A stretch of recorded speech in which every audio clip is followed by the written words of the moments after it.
Previously on GOSPOCAST.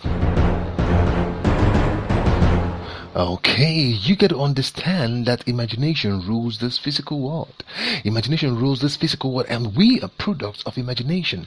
And when you know this now, you also have to know the deepest one about imagination. There are spirits behind imagination.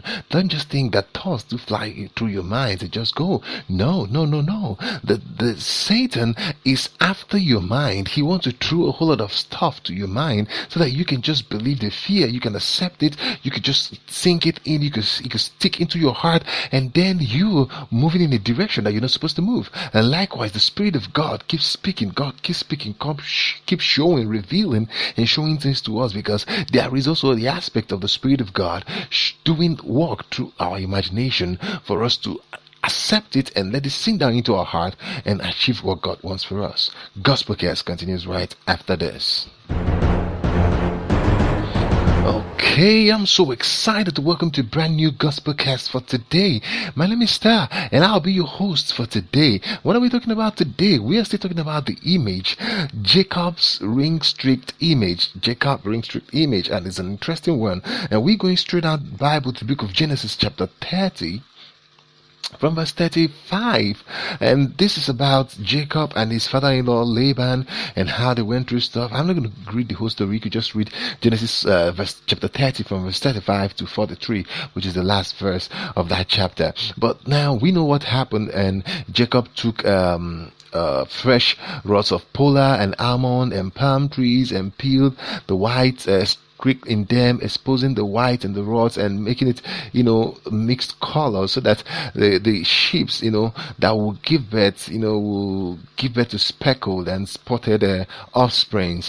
We all know that. But today we're going to go into what exactly is this thing happen. First of all, you got to understand that the power of imagination controls your physical body, controls the world around you. The power of imagination. Now, we also hear how clotted images set before the sheep was able to affect the color of their offspring. And you don't just wave this away.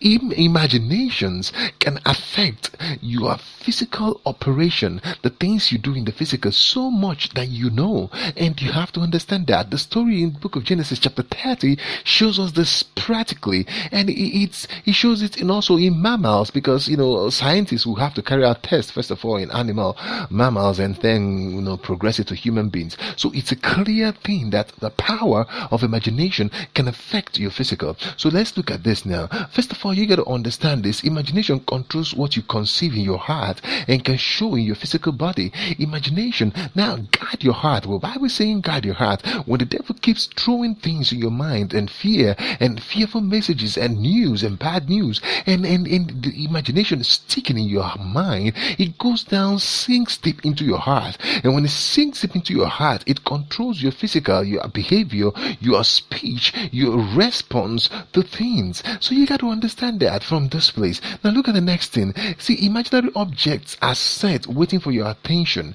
Imaginary object, that's what the devil is going about like a roaring lion. What is it doing? He's like a lion. What he's doing is that he's setting his traps, his images to your mind, so that when you buy into it, and mind you, whatever you give your attention to, mind what you give your attention to, because there could be images set, mental images set, so that in you giving your attention, it sinks into you and controls you. So be careful what you give your attention to, because there are spirits behind things you're giving your attention to. It's not just physical images or thoughts in your mind. There are spirits at work waiting for you to just give an approval for them to get to work. So mind what you give your attention to, because it can ultimately control you. And then look at the last one we're going to discuss about today. Be careful where you go to when you're hungry or thirsty. Now this one is critical, because there are fleshly desire, thirst. There are times you feel somehow in your body. You feel good, you feel sexy, you feel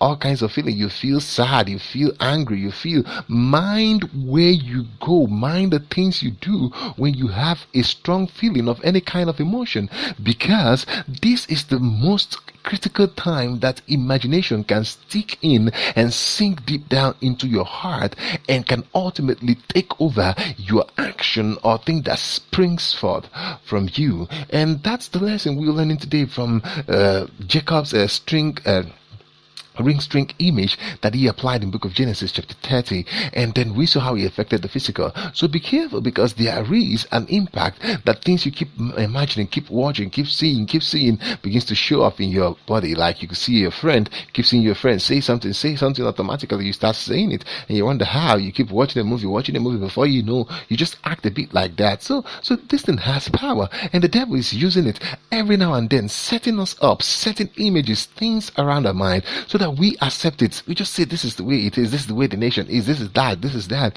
and it sinks deep into you, and you're also being controlled in your confession and your action the same way. But we should focus our mind on God, what He's saying, His promises, and move with that, and God will take us to the next level. God bless you. I'll see you tomorrow.